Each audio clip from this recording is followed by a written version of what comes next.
The World We Create, From God to Market, by Tomas Björkman, read by Mark Meadows. There has never been so much unnecessary suffering in the world as today. By unnecessary, I mean things that we currently actually have the material means and knowledge to do something about, but that still are not addressed successfully. Much of the suffering that existed 200 years ago was caused by insufficient knowledge and a lack of resources. In comparison to today, food was scarce, industrial production inefficient, many diseases were not treatable, and populations were growing faster than productivity. As such, it was impossible to ensure an acceptable living standard for all. But today, we actually have the technological possibilities and material resources to adequately satisfy the basic material needs of every human on Earth. Hence, it is not because of insufficient efficiency that this has not already been achieved, but rather a lack of fairness. The reason that we are so far from doing this, I believe, is because of an additional deficiency relating to the third aspect of this trio presented in Chapter 9, purpose and meaning. The lack of purpose and meaning in many people's lives is responsible for a fair share of our currently unresolved societal problems. Our market society has left many of us in a postmodern value vacuum that makes life feel empty and devoid of substantial meaning-creating structures to fuel deep-felt motivation. In turn, our further personal growth is inhibited, which makes it less likely that we reach the level of consciousness in our society and culture required so that the project of creating a fairer and more sustainable society becomes meaningful to more of us. To alleviate this ill, we need to develop our culture and our collective imaginary. We need to cultivate a more conscious society. In this chapter, we examine what this means in theory and practice. But can we, our society and our culture, become more conscious than today? Can we, as a collective, become more complexly thinking, more empathetic and wiser than we currently are? Or, to approach the issue from the reverse direction, is it reasonable to assume that we and our society have reached the highest stage of consciousness possible? As humanity has progressed for millennia, from animism, through the religions of the axial age, to the Enlightenment and the modern industrial state, have we now arrived at the last stage of societal development? Are the democratic market society, the postmodern critique and science working silently in the background, ensuring economic growth and a new gadget to amuse us every now and then, the pinnacle of human evolution? Have we reached the end of history? I do not believe we have reached the end, that all we can expect is more of the same, a couple of new technologies here, a little economic growth there. I believe it is possible and urgently necessary to create an entirely different and vastly better society where we take human well-being to a level that is considered utopian today. For that to happen, we cannot only rely on the market to do the job for us. Neither is it a matter of merely piecemeal adjustments to our existing institutions and legislation. If we wish to make society better adapted to the increasing complexity of the world, it is paramount that we start thinking about our cultural evolution, that we ask ourselves how we can collectively reach a higher level of consciousness. A culture with its collective imaginary is not an immutable entity with a fixed essence. If we look at history from a long-term perspective, we see that cultures can develop and over time advance to handle higher levels of complexity, that they can expand their circle of belonging to include more individuals, and that they can come to wiser and more sensitive decisions that take new aspects into consideration that previously were not accounted for. In short, that human culture has become more conscious. Despite the questionable behavior of many modern governments, we must admit they generally behave more consciously than the Vikings or Genghis Khan. We usually think twice before we let our instinct-driven inclinations for aggression and immediate self-gratification guide our political decisions.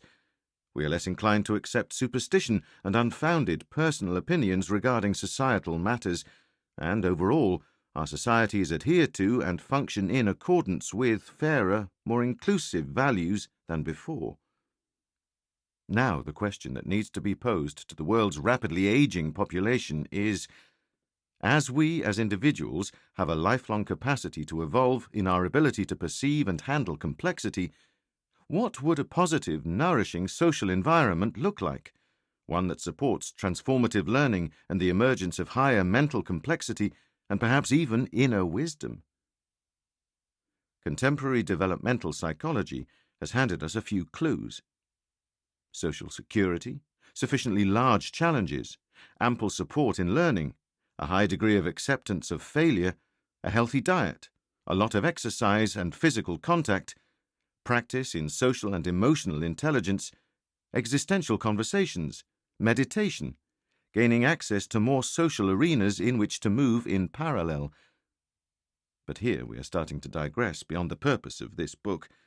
Let us merely sum up by saying that we have many clues today, but that we are at the start of this voyage of knowledge, and that skillful researchers and others must unveil the unifying pattern and put it in the service of human development. However, what we can all do is to start asking the right questions. How can people be supported in their inner and cognitive development? And why in the world is this not already a highly prioritized political and social objective? But what indeed does a more conscious society mean? The answer lies on at least 3 levels, closely related to each other. Development on the personal level and the collective level, and the latter can be divided into cultural and structural development. Let us look closer at these 3, one by one. More conscious individuals. As individuals, we can be more or less embedded in and more or less detached from our understanding of ourselves and of our environment.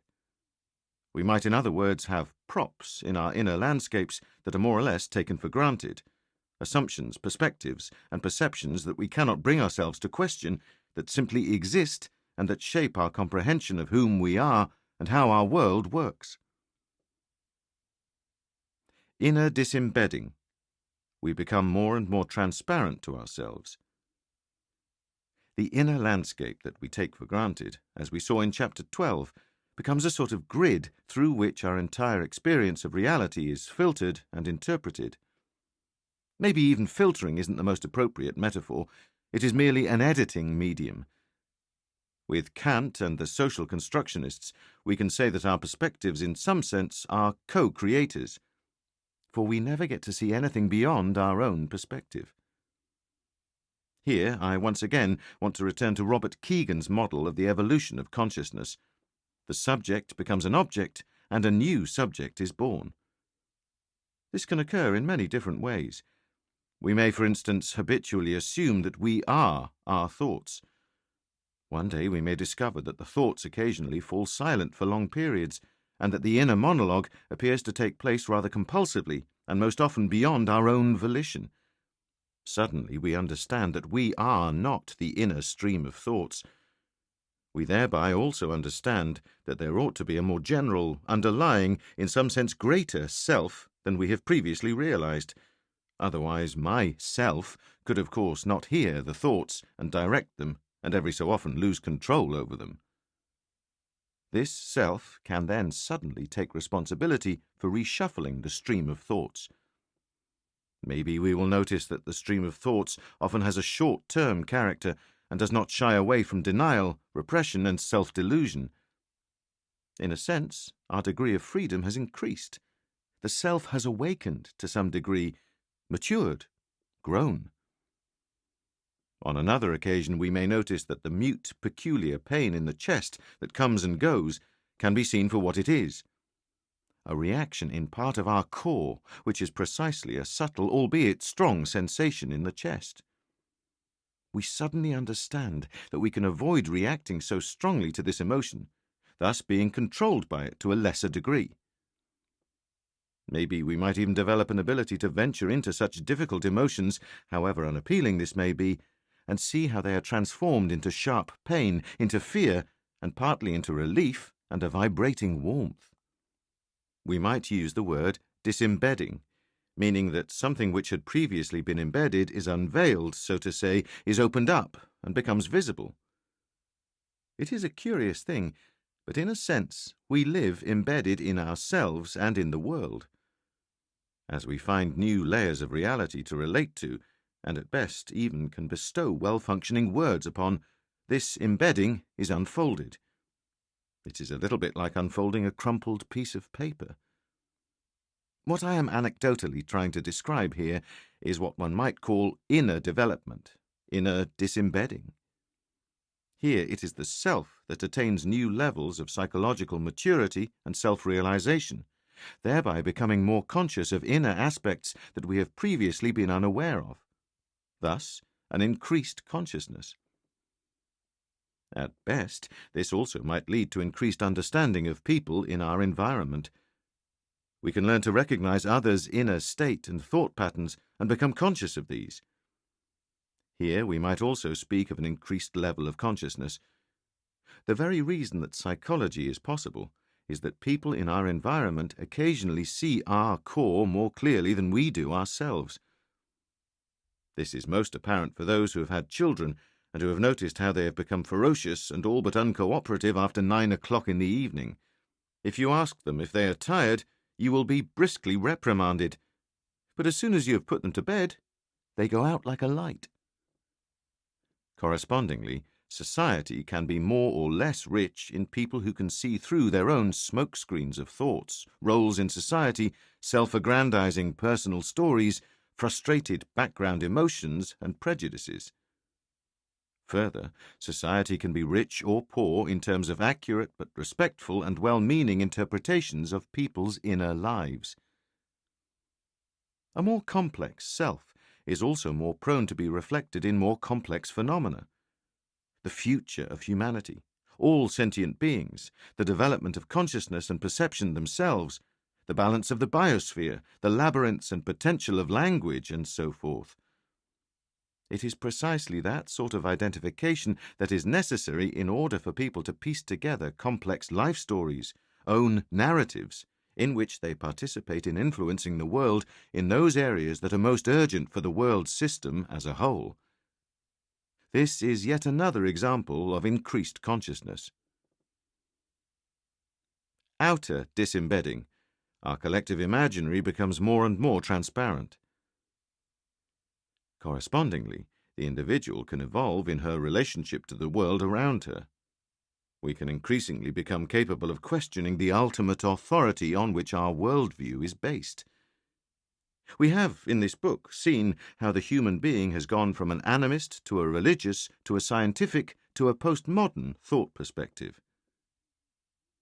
One way of comprehending this progression is as an increasing degree of secularization. With such a view, the word secular naturally receives another meaning than we usually attach to it.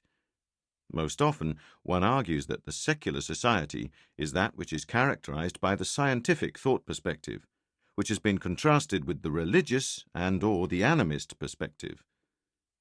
But one can also see secularity as a graded scale. The divine highest principle expels the spirits, but these can live on as superstition and folk belief in creatures of the forest and so on. Science expels the divine and degrades it into a private matter, and the spirits disappear. Postmodernism expels the uncritical faith in progress and science's monopoly on the truth. One can also view this book as part of a similar expulsion project. The complex thought perspective expels postmodernism's faith in cultures and contexts' truth monopoly and indicates how inner development and progress can be created through consciously designing our society. Every step is more secular than the preceding one. Every step is more conscious of the human being's real role and responsibility in the world. The more we realize that we are not in the hands of God, science, or the market, the more conscious we also become of the important role that we humans play in this development. Every thought perspective must be able to fell the preceding one on its own premises in order to be regarded as genuine progress. I will not go further into this, but merely emphasize that even here, that which is taken for granted becomes a new detached object that we become conscious of when it is disembedded. God becomes a theological object, and then religion becomes an object of the science of religion rather than ultimate reality. Thereafter, science becomes an object of the sociology of knowledge. One describes how discourses and paradigms emerge in particular communities, bound by social norms, methodological inventions, and also power struggles. Thereafter, postmodernism becomes an object, a thought perspective amid others, a developmental step that follows the same basic dynamics as the earlier ones. And this is, of course, a little ironic, since postmodernism generally does not believe in historical stories of developmental steps. What I am getting at here is that we as individuals, in varying degree, can detach ourselves from these thought structures, thereby becoming more conscious of them. Actually, they all coexist in today's modern society. Some of us go to fortune-tellers and invoke spirits. Some believe that Jesus is our sole saviour and that an almighty God, with a capital G, has had everything we need to know written down in a book. Some believe that we live in Newton's universe, which ultimately is a kind of machine. Some believe that we live in various arbitrary cultural constructions. And then there are those, myself included, who believe that we live in the universe's, or rather reality's, kaleidoscopic development of perspectives of itself. All these diverse people walk the same streets, eat at the same tables, give each other Christmas presents, and talk with all and sundry. But what a mixture! What a blessed hodgepodge! Here we see that inner and outer disembedding can and do interact and support each other, creating ever-increasing inner and outer transparency. We can develop to more clearly see through what initially appears to us as an opaque self and an opaque society. But this development is not without problems. How good are we at reflecting on our own perspective and discussing those of others? When should we just respect the perspectives of others, and when do we have a moral obligation to try to broaden others' perspective? It is, for instance, not enough either to invoke spirits or to pray to God to solve the climate crisis. Nor is it sufficient, which may be more surprising, to only study the climate crisis as a meteorological and atmospheric chemical phenomenon. And it is not even sufficient to deconstruct and criticize the discourses, power relations, and uses of language that stand in the way of our ability to address the climate crisis. One must instead, in accordance with the meta-modern thought perspective, consider how one communicates with developmental levels and all the other thought perspectives, and coordinate this multifaceted communication with both scientific, developmental psychological, and sociological understanding of how one can create realistic solutions. But all this requires an inner, emotional, and existential maturity, and an ability to take others' perspectives. For the question is, after all, not merely how we can broaden our thought perspectives. The even more crucial question is how well we can empathize with and understand others. Some wise people, for example in animist cultures, may have evolved considerably in their inner disembedding and less so in the outer ditto. Young intellectuals in today's society might have the opposite profile.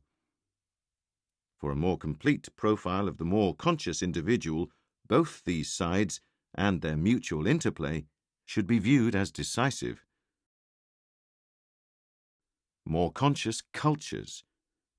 As for cultural development, this can be studied both at meso, between, and macro level. The meso level within sociology usually pertains to such structures that exist both at organization and institution levels. This is, for understandable reasons, an area into which I have delved extensively, as I have been part of launching and running several companies and organizations. In recent years, academic sociology has also, to a greater extent, begun to emphasize the importance of the meso level for society. When we seek answers as to why a certain country has certain social or economic characteristics, it is often the institutions and their mechanisms that offer the firmest explanations. Previously, one tended to search for explanations of a historical kind, about modern society as a whole, about cultures and national characters. But it is often the way the organizations are constructed that provides the clearest image of what happens in society. There is, of course, a rich and growing literature, primarily within the softer parts of business administration, emphasizing that organizations have not only formal structures, but also cultures of their own, for better or worse. This insight has, over the last few decades, often assumed slightly ridiculous expressions when corporate managements have produced values and value systems for their companies. These are naturally more often experienced as awkward and seldom as identity-creating. One most often tends to forget them. But is it possible to do something to create a higher consciousness that permeates the organization? Unarguably, many interesting clues have started to appear.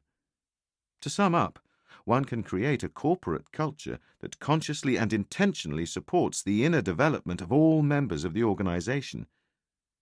Robert Keegan calls such an organization a DDO, deliberately developmental organization. It is, of course, easier to influence culture at an organizational level than at a societal level. A smaller culture rather than a larger one. It may even be simpler to recreate an organization than to influence a single individual's developmental psychology. But of course, even the overarching societal culture and the crucial societal institutions can evolve, which has occurred through history.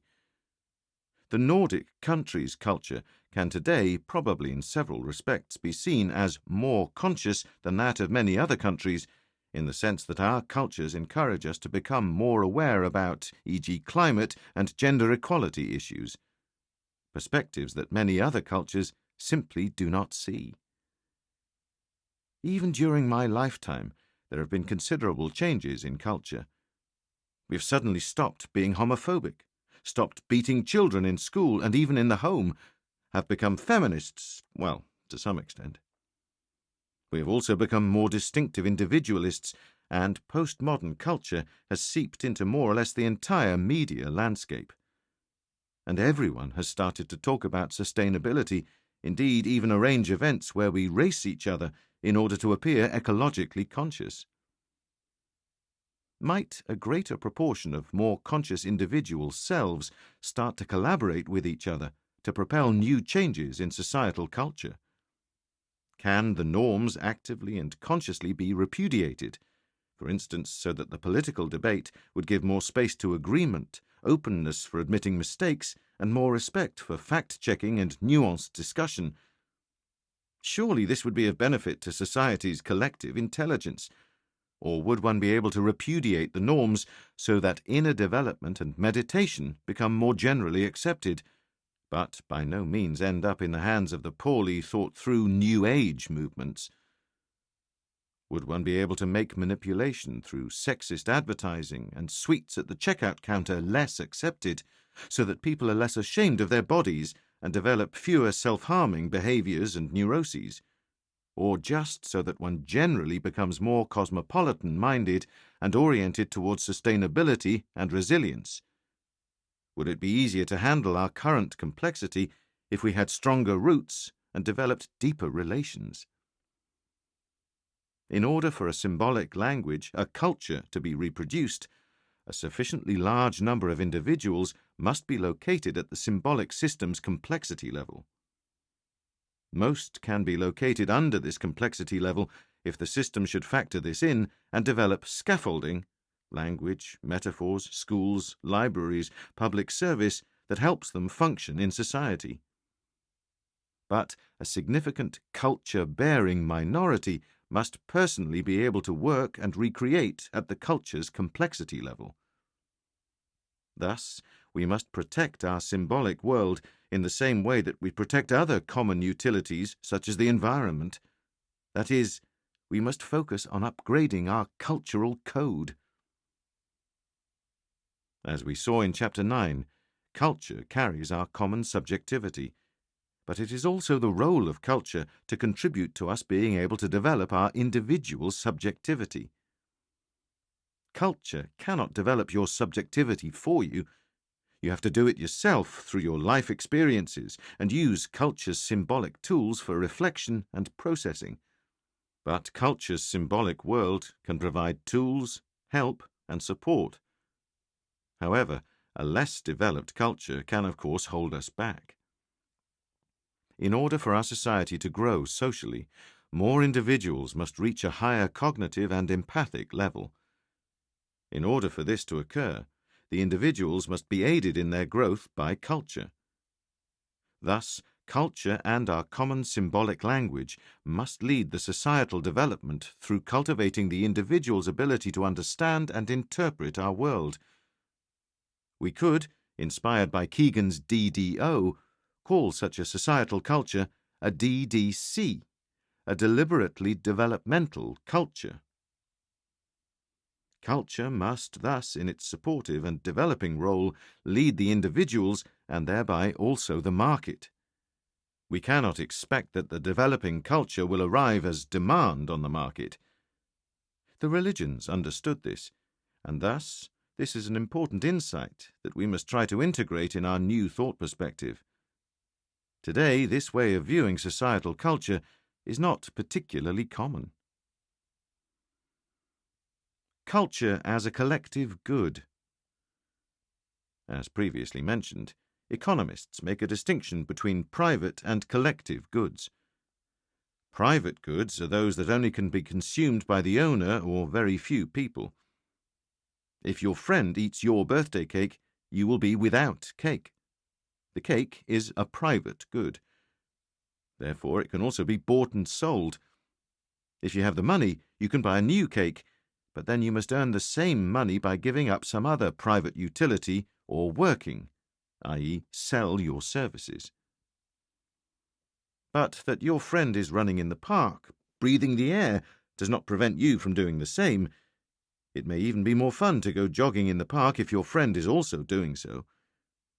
We are now talking about collective goods such as parks, air, and knowledge. Today, a major discussion has flared up around these and in particular around commons, woodlands and other things that people historically have shared, but also inventions and knowledge that are in the public domain. Things that theorists and experimental business entrepreneurs imagine can guide us towards a fairer post-capitalist society. One way of approaching societal culture is precisely as such a collective good. Sometimes people wonder what education within the humanities really is good for. Why do we, with our hard-earned tax money, educate scarcely productive literary theorists and sundry professionals in culture snobbery? One answer may be sought precisely in how culture is developed as a collective good. But it is, of course, not only the theatre, the opera, and the snobby literary theorist who constitute culture. Culture is, as has been noted earlier, the entire weave that our everyday lives, our habits, our language, and common horizon of comprehension consists of, our symbolic world. Can our language be more clever, deeper, and help us discover more nuances or perspectives? Can we become better at more accurately relating to the new, unwieldy phenomena that globalization places before us? And, again, as a collective good, the market will never be able alone to provide the societal culture we all need to flourish. More conscious societal structures. Let us look a little closer at more conscious societal structures. How can we create societal structures that support both personal and cultural development? How do we, for example, consciously create constitutive rules of the market so that the market supports the flourishing of individuals, societies, and the planet? Today, we have, through science, accepted that there is a need for experts within virtually everything pertaining to the material world. No politician or corporate leader would ever get the idea of themselves constructing the new bridge or a new aircraft. When it comes to the technological symbolic world, we put our trust in experts. As for the cultural symbolic world, We are today expected to construct our meaning-making and self-evolving symbolic world ourselves, a little bit like trying to build our own bridge with tree branches. But changing laws and rules is easier said than done. Here we encounter the trickier problem that legislation around such things as the market's constitutive rules necessarily requires that all of us in society in some way must reach an agreement. This is not so easy if most are not even aware of the issues. Aware of what? Well, all the complex issues we have previously touched upon in the book, and other ones. Not least that society's institutions create many of the prerequisites for people's psychological development. If we stay within the search for security, validation, and quest for success, or in defensive, opportunistic, flaw-oriented, and simplified ways of thinking and acting, we also stay within socialized life. Assuming we can even get there, otherwise life revolves around attaining life's comfort. But if the institutions are designed to better satisfy human needs and invite us to later stages of psychological development, more of us can live in deeper freedom. Such freedom does for most of us entail an endeavor to realize a unique individuality, but this invariably seems to result in a quest for the universal, for greater and more widely applicable values. We may thus glimpse a chicken or egg causality dilemma. How can we create a conscious society without conscious individuals that can and want to create such a society? And how do we get conscious individuals without a society that supports us in a sensitive way? But it is also possible to view the issue in a different light, as a self-reinforcing historical development cycle. Individuals, culture, and institutions reinforce each other bit by bit, even if the path is far from straight and unambiguous. It is, of course, true that the institutions are the hardiest, the most difficult to change, but once they do change, it usually happens with tremendous force. Just think of the effect modern trade law has had, or compulsory education. When we talk of development of more conscious societal institutions, we should thus keep at least two thoughts in mind at once. One of them revolves around adorning collective consciousness and resolve, or collective freedom to act, which thus is the general insight that society has the possibility and capacity to reshape itself. It can be transformed from kingdom to democracy, from a capitalist to a post-capitalist society, from a parliamentary representative society to a more profoundly democratic one. The other side of the coin is that the societal institutions constitute, or at least might constitute, collective support structures for the development of individuals, culture, and subcultures, and their mutual interaction. An important part of our individual consciousness is, as we have seen, our ability to take various aspects of our existence as objects of our will. When we succeed in attaining something as an object of our conscious will, our freedom to act increases. We can say that our consciousness has increased in scope. In the same way, we can view our society's ability to include various objects under its political will through political decision processes. Changing society's constitutive rules, for instance, does not fall upon our individual will. We can, as individuals, be fully aware of what needs to be done, but if we as a society in our collective decision processes do not have the ability to see a problem, then nor do we have the ability to collectively act upon the problem. We would then have surrendered part of our common human freedom. In such a case, as a society, we would be less conscious than we would have been if we had had the collective ability to see and act. But the increased consciousness in this sense does not necessarily mean that we make the right decision. I am merely saying that we have the ability to make a decision on an issue. That we do not, because of our inability to exercise political will as a society, become force-fed a decision through failing to make a decision. In this way, we have, for instance, gone from totally lacking an environmental policy to having one, or from completely lacking a gender equality policy to having an advanced debate about gender culture and the rights of the third sex. What happens in an ecosystem when we increase its ability towards more complex self-organization? When I am saying that we together must develop a more conscious society, I am thus referring to the combination of all three aforementioned developments, that is, more conscious individuals, more conscious organizational and societal cultures, more conscious structures in society. We must work at all these levels in the ecosystem simultaneously, and naturally the developments at the various levels support each other in continuously ongoing parallel processes of self-eco-organization. See Chapter 10. With more complex self-organizing individual consciousnesses, the organizational culture and society are better able to self-organize in a complex way. More complex systems give us more freedom, as we have seen, but also more responsibility to handle this freedom. With a more complex culture and society, individual consciousnesses are aided in developing complexity, deeper and more nuanced approaches within the world, and so forth in an upward spiral. But the spiral can also go in the opposite direction. The crucial insight is that the choice is ours, and that a conscious common effort is required to attain the upward spiral.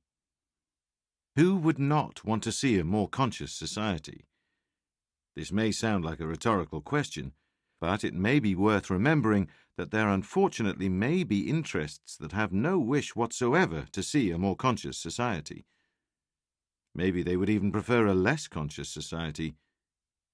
What interests would want us all to live our lives rather unconsciously and without reflection, merely following our programmed patterns?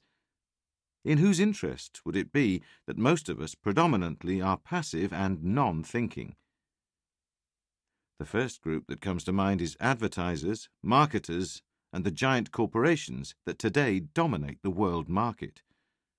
For them, it is of course better if we continue to react to the impulses that their marketing is designed to awaken in us without reflecting on it at all, that we continue to satisfy our emotional needs through consumption. Another group might be our present politicians. They have no real interest in us gaining a more trenchant insight into the need for a system shift.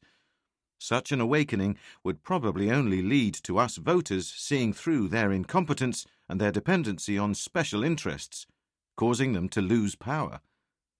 Yet another group is, of course, many of the established religions, whose power is based on our not being able to see that they have ceased to fulfill their original function to help us and society evolve, and instead have become backward-striving power machines. A final group might be established academics, who have their entire careers invested in one or other of the old thought perspectives. How does system change come about?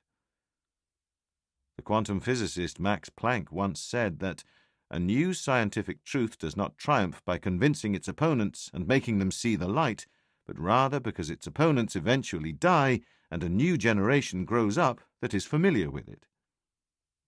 It appears to be the same regarding a transition to a new thought perspective. While it is generally the younger generations who embrace the new ideas of the times, older generations tend to stubbornly remain loyal to the obsolete ideologies and thought patterns of yore. It thus appears as though old thought perspectives can only be put to the grave, admittedly a tad morbidly, if they are accompanied by the mortal remains of those subscribing to them. But do we really need to await our old-fashioned co-human's departure from this world before we can anticipate a fundamental system change to occur? Isn't there anything we could start doing now? If we look at the patterns of how system changes generally come about, we might find a few clues as to what we can do to further a transition to a more conscious society.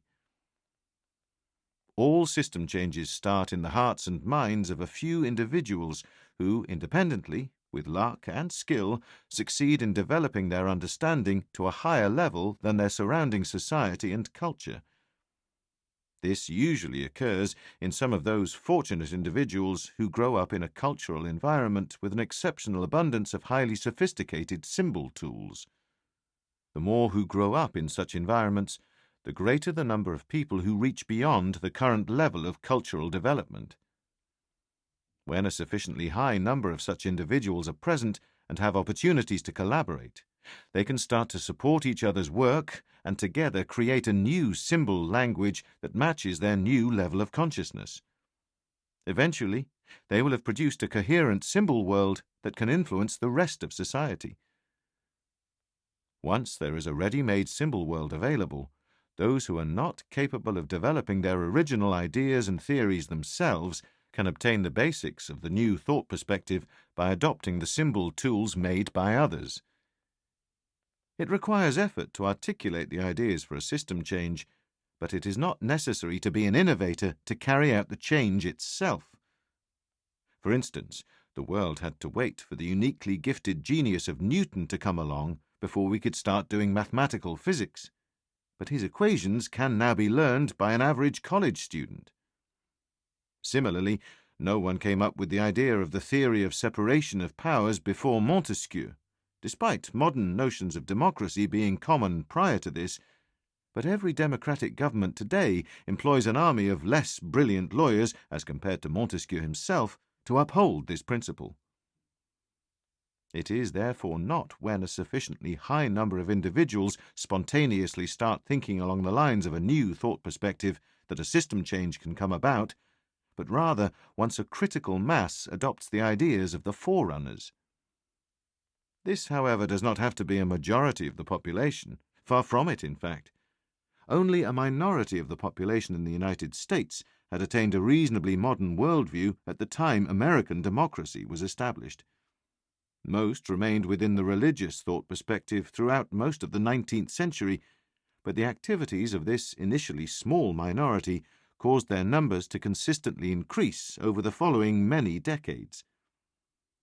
The reason that this could happen, in spite of the majority being in fundamental ideological disagreement with the modernist minority, is that the latter had more powerful symbolic tools at their disposal to generate higher levels of efficiency, fairness, and meaning-making. This simply made them better adapted to seize society's power structures.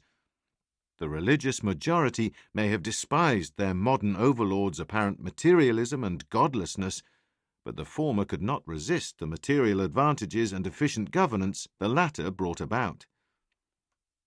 In this way, we can likewise expect that once a minority of pioneers have created a meta-modern symbol world for others to adopt, the capabilities it will give the subsequent early adopters in terms of better meeting the most stressing issues of our times, such as environmental sustainability and higher psychological well-being, will make them capable of winning political and economic power. It is thus, when a new and more complex symbol world has been developed and made available on the marketplace of memes, that a new thought perspective becomes ripe for institutionalization. First in culture, and from there it will transport itself into legislation, corporate and governmental institutions, and henceforth start shaping the thinking and behavior of common people until they eventually become culture-bearers of the new symbol world themselves. How such a process might unfold has been proposed in a 6-phase model known as the two loops theory that I will present in the following. The Berkana Institute's two loops model. The Berkana Institute has proposed a model for how overarching system shifts occur that can help shed light on how we could start developing a more meta-modern society. When a social system starts to age and eventually approaches its inner limits, when, for example, further military conquests that a slave economy might depend on become unfeasible, or the oil deposits of an industrial economy start running dry, or a society just becomes technologically too complex for its current meaning-making capacity, the social system faces a bifurcation point at which it either breaks down into chaos or manages a transition into a more complex, emergent, new way of self-organizing. The two loops model is an attempt to create a general description of such a successful transition. The following is a brief outline of the different phases described in this model and my comments on how they relate to a possible transition of our current society into a meta-modern society. 1. As the old system reaches its apogee and highest degree of maturity, and ever more problems and limitations start surfacing, there first appear a few innovators, entrepreneurs, artists, philosophers, etc., and other small groups that in various more or less pronounced and conscious ways shape an alternative. Solutions that touch upon and anticipate the next system's inherent logic. As the upcoming transformation gathers force in thinking, emotions, and wills among the few individuals heading towards the next thought perspective, termed paradigm by the Berkana Institute, it results in new ways of seeing the world and addressing our common problems. These views will eventually be institutionalized in parts of our culture, which in turn will help more people see the world from a higher level of complexity or consciousness. Hence, the transition to the meta-modern thought perspective will begin in the inner world of a few individuals, W2, only later, when the time is ripe to manifest itself in our socially constructed world, W3, so that it can be carried forth by future generations and shape our material world, W1. That is, increased consciousness in a few leads to a more conscious culture, which in turn leads to more conscious societal structures, which then leads to even more individuals with a higher level of consciousness. 2. Thereafter, we will see the emergence of networks of interacting agents. As more initiatives surface and their key persons recognize each other, exchange ideas and methods, and start to collaborate, the new thought perspective starts to crystallize as a force in society. An important part of this phase is the development of a new language and concepts that better enable the merging of various vantage points into fruitful dialogue and co-creation. Among such networks are a number of informal groups of people, whether they identify as meta-modern, integral, or other names used for ideas similar to those described in this book. The staff at the Berkana Institute have made it their explicit task to be a unifying force to help this interconnection on its way. My own initiative, www.whatisemerging.com, is another effort to inspire, connect, and explore what possibly is emerging in the form of a new thought perspective. 3. Thereafter, the networks are gathered in more clearly practicing communities that shape supporting subcultures in society. Some such contexts would, in the case of a meta-modern culture, be, for example, the Burning Man Festival, the syntheist node in Stockholm, and so-called teal organizations described by Frederic Laloux in his book Reinventing Organizations. Personally, I have founded Ekföret Klustret in Stockholm and the Co-Creation Loft in Berlin from the very same motivation of creating community hubs to promote societal developments based on this new, deeper understanding of our world. 4. During the fourth phase, the new thought perspective, which is now represented by various forms of subcultures, reaches critical mass, a tipping point from which the minority who adhere to the new thinking starts to influence society's mainstream culture. It might occur when roughly 5 to 10% of the population gravitate towards the new perspective, but it requires a much greater proportion of society's leaders within politics, industry, culture, already adhering to it. When this happens, the prevailing cultural hegemony is upended, and the new thought perspective becomes more widely accepted, not necessarily as the only one, but at least as an established and influential one. This is a phase the transition towards metamodernism is yet to enter. The proportion of people gravitating towards this thought perspective is still too small. If we equate it with self-transforming mind, less than 1%, as mentioned in Chapter 11, are currently capable of making this complex meaning and independently develop and replicate these complex cultural memes. However, current research may not provide us with an accurate estimate. Our current understanding of psychological development remains too limited to give us any good estimates. It is, however, absolutely clear that a broad awakening of consciousness is already underway, especially in the young generations approaching a possible early midlife transition to self-transforming mind. 5. In the fifth phase, the new thought perspective achieves real political power and can start influencing not only culture but also the societal structures that depend on political decisions. This applies to education, the market, governance, and so on. It also tends to be associated with a counter-reaction in the form of a few innovative individual thinkers attempting to go beyond the new dominant discourse by articulating the ideas for the next emerging thought perspective.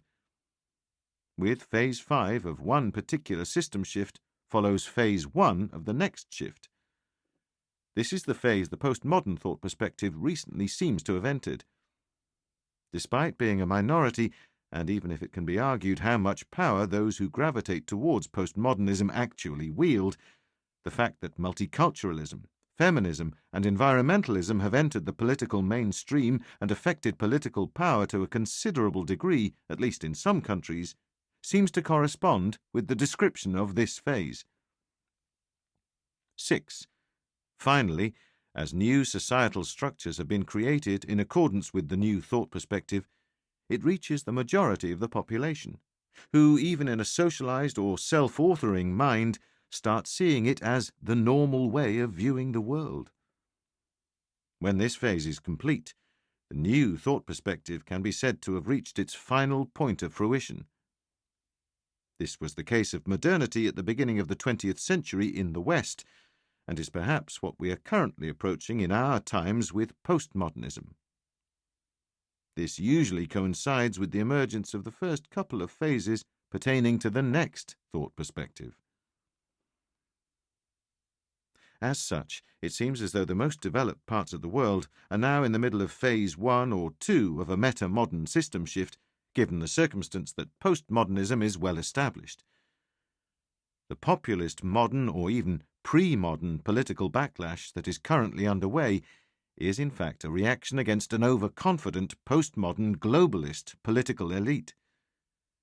From their postmodern thought perspective, this elite is unable to see the necessity to meet and listen to the large part of the population that are absolutely unable to make meaning on a postmodern complexity level.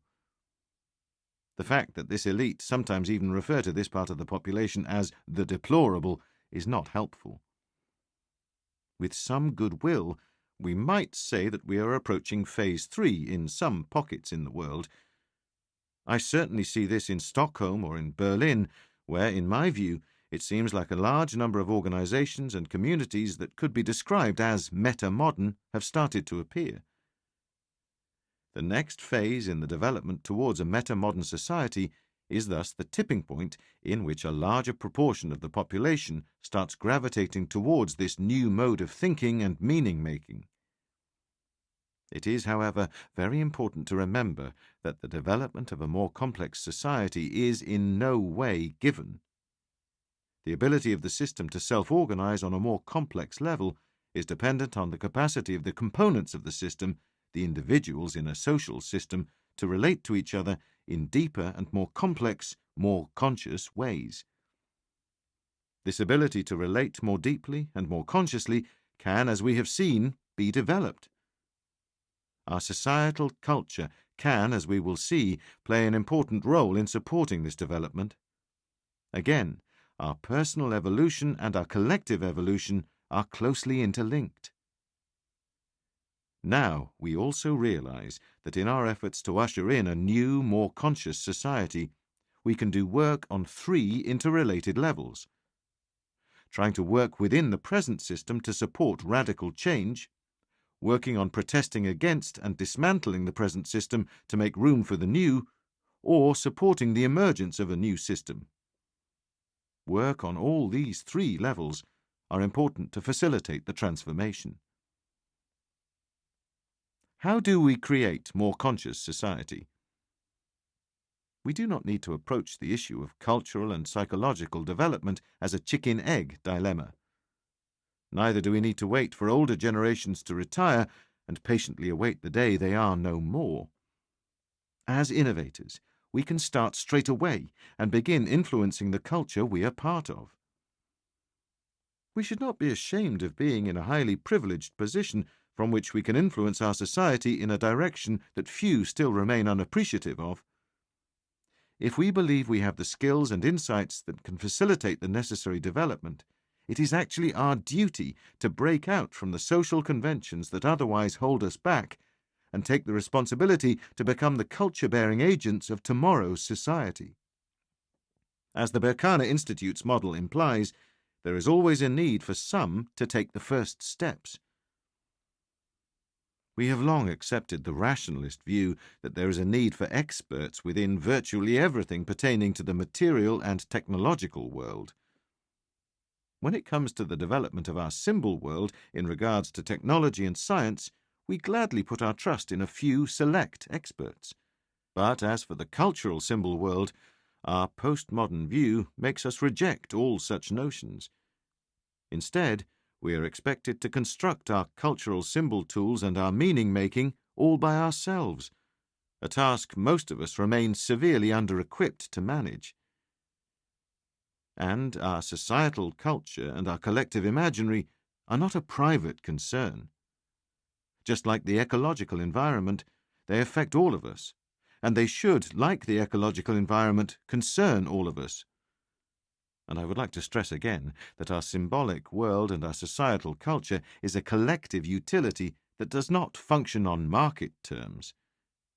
In the same way, we need to collectively agree on paying people to maintain our roads.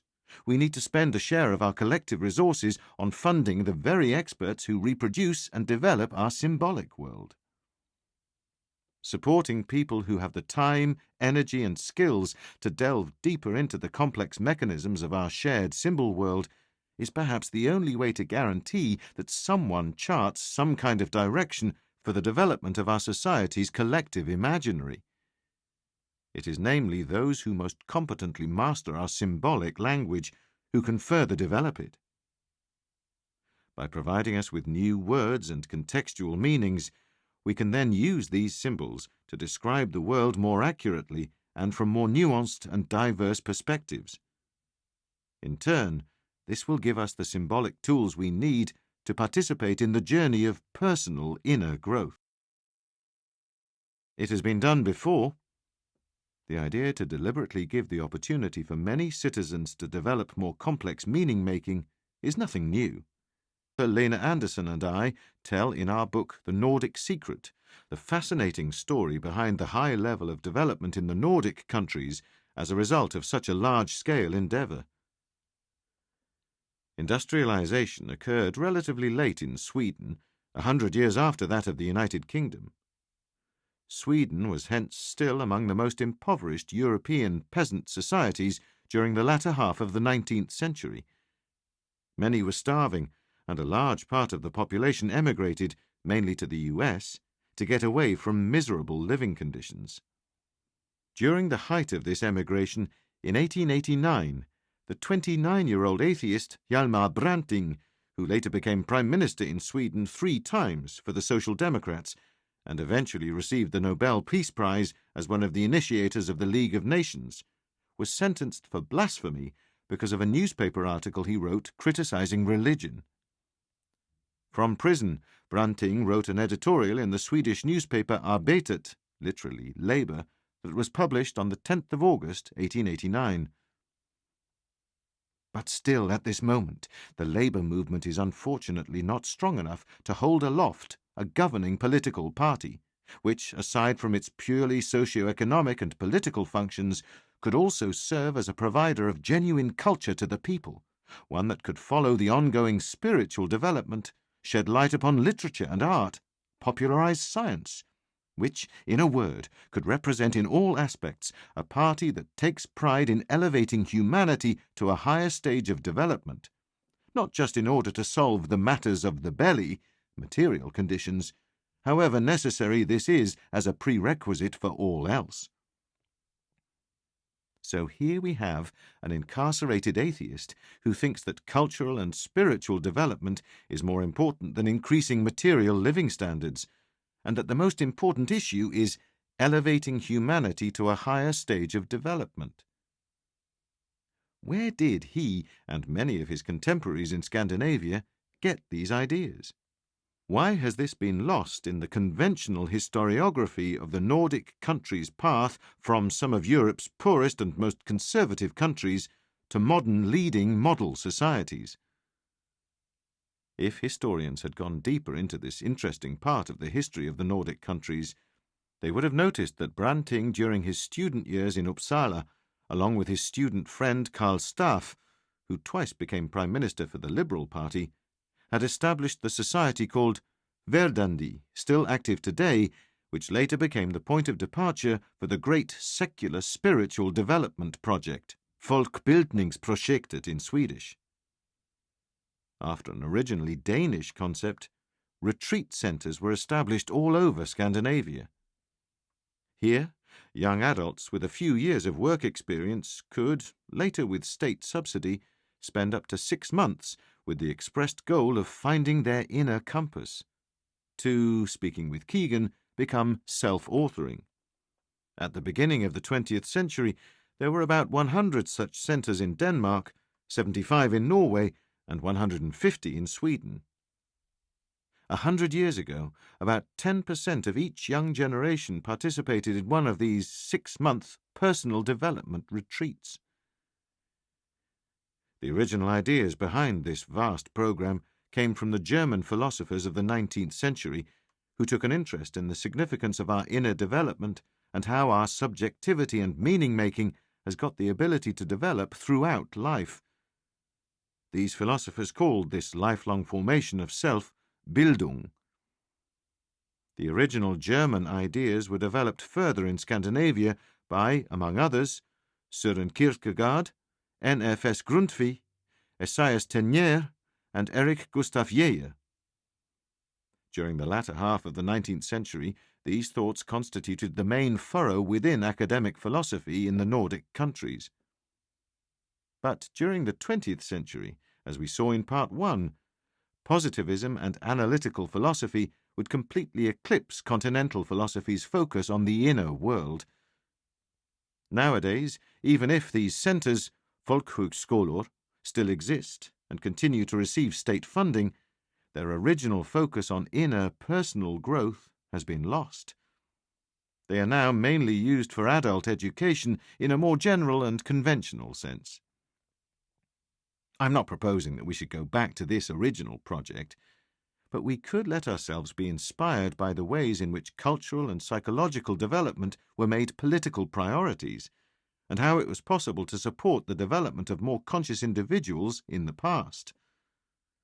And it is encouraging to know that this massive historical project was successful in supporting the dramatic, and in other places in Europe very violent and turbulent transition from pre-modern to modern societies in Scandinavia.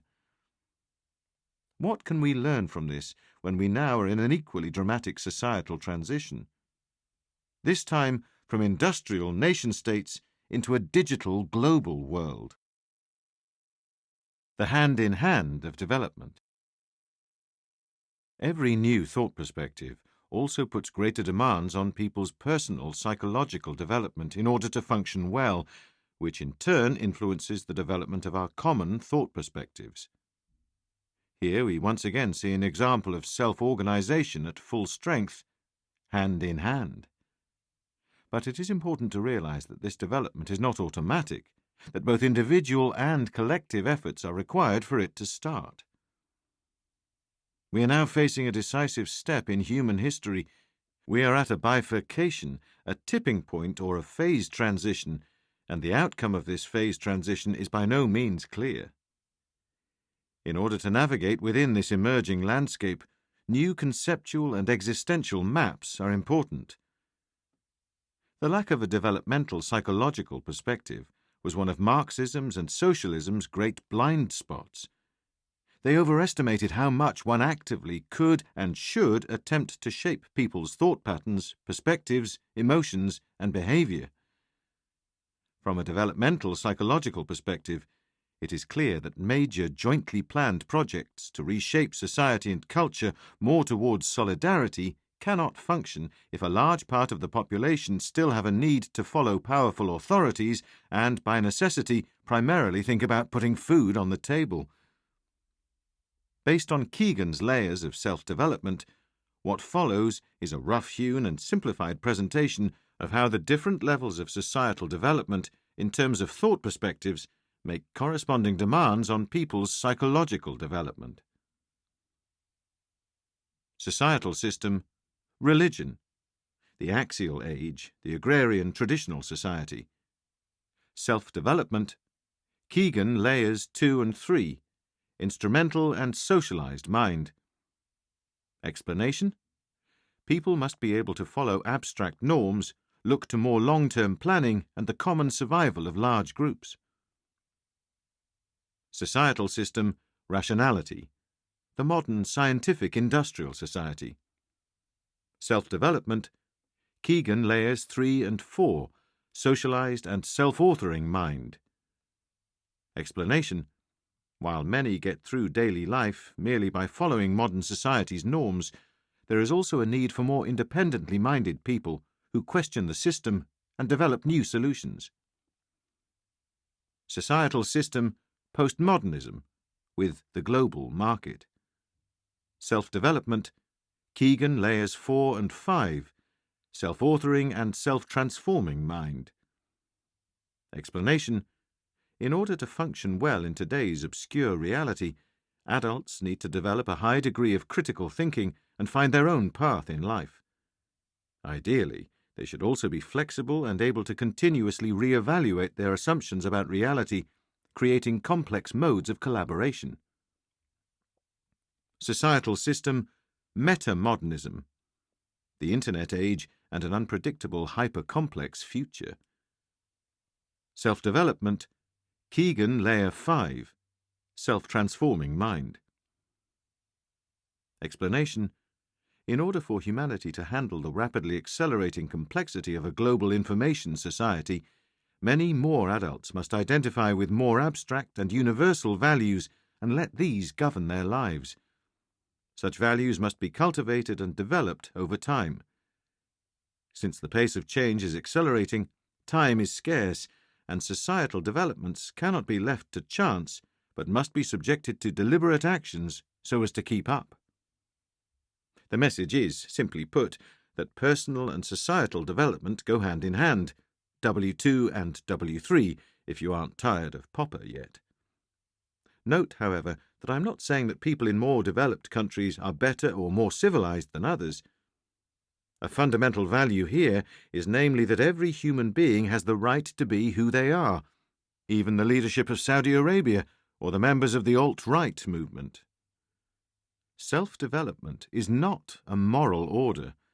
It is a liberating process that can arise under favorable circumstances.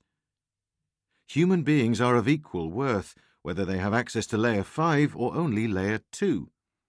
Each is every bit as much a sentient being whose dignity must be respected, even at taxing costs. And we each have the obligation to make the best moral choices available to us on our level of meaning-making. Often, societies find it necessary to legislate and instill a moral code that is above some of the society's members' meaning-making. This could sometimes be absolutely necessary for the well-functioning of the society. But if a society's moral development is done more through such legislation than through personal development throughout the population, one will in any democracy eventually reach a breaking point, a populist backlash. On the other hand, it would be utterly unreasonable and dangerous to allow the politicians in the most powerful nations to act from an egocentric layer 2. It is thus in our common interest that the leadership of nations, companies, and other influential organizations is characterized by the later layers of development in Keegan's model rather than the earlier. This is both possible and necessary. We can and should make an active and conscious effort as a society to create favorable conditions for more people to be able to act from layer 5, as well as enable most adults to act from layer 4. Developmental psychological models, which of course should be built on solid empirical work, are also a path to increased understanding and a more inclusive debate climate. The same demands cannot reasonably be put on everyone, even though we are equal under the law and have the same rights. The person who grows up in a home with parents and friends who are engaged in the surrounding world and have deep morals has remarkably different opportunities from a person growing up on the streets of Monrovia. Seeing phenomena such as the alt-right movement or ISIS from a developmental psychological perspective enables us to avoid harmful judgmental attitudes and delusional feelings of moral superiority. Instead, we see the psychological needs that have to be fulfilled for our fellow humans to develop and be able to participate fruitfully in our global society. We can and should create a more well-considered and reflexive culture that is rich in opportunities and symbol tools for thinking about life's deeper issues, about what each one of us really wants to attain with our life, and what our unique contribution might be, so as to encourage personal growth. Unfortunately, our dominant culture today is still designed along the lines of the template of industrial society's demands and logics. In growing up, a person is merely expected to educate themselves and get a career to participate in the labour market and build a well-functioning household as a consumer. These are commendable endeavours, but they are insufficient to create the many conscious co-creators that in unpredictable ways will participate in the new, local, global society and non-linearly help humanity become mature enough to take on its new global responsibility, creating a more conscious society hand in hand. The developmental process that initially appeared as a catch-22 dilemma can be initiated by a few individuals willing to make an active effort to develop our culture by advocating the values and new societal issues mentioned in this chapter. The gradual changes to our culture to occur from this will eventually make their way into the development of new social and economic structures, which will facilitate increased psychological development, which once again will develop our shared culture even further. It thus may appear as an automatic process, but it will not occur without someone making deliberate efforts to change our culture. In order to ensure this process takes place to begin with, we need to develop a new symbolic language to make it possible to talk about psychological and cultural development. We need new words and concepts to assist this kind of thinking, a new symbol world to accommodate and form a meaning-creating context to make sense of the new complexity we are talking about, which in turn will promote the development of a new and more conscious political culture. Although the emergence of new levels of complexity occur along the lines of certain regularities and developmentally determined patterns, the future remains far from predetermined. History has taught us that societal collapses and temporary regressions to lower levels of complexity are likely to occur if humans do not react in time. But precisely herein lies humanity's freedom. Humanity is not, as Hegel thought, via an idea-based deterministic development en route to the ideal society, the realization of the world spirit. Nor do we find ourselves, as Marx believed, in a materially determined development towards the ideal society, communism. Reality is much more complicated and frightening than that. Humanity faces collective existential choices. Just as Kierkegaard or Sartre indicated for the individual who stands before their existential freedom and who must take a leap of faith in order to go further, humanity stands before a similar collective existential choice and must take a leap of faith to decide its non-determined future. We must realize that we have this freedom, that we all play a crucial role in the world we create. We must summon the courage to act in accordance with this newly found freedom. It cannot be emphasized clearly enough. Humanity is not running on autopilot towards the good society. Our collective imaginary is cumbersome, and if we do not nurture and develop it, it can easily produce Brexits or Trumps, or worse. However, we should not, in Lenin's spirit, want to make ourselves the creator of society. Rather, we should make ourselves a co-creator of the processes that operate within the market, in politics, and in day-to-day life. Hence, the choice is not between totalitarianism or neoliberalism, as proposed by Popper, but between unconsciously or consciously created evolutionary processes. The choice is ours.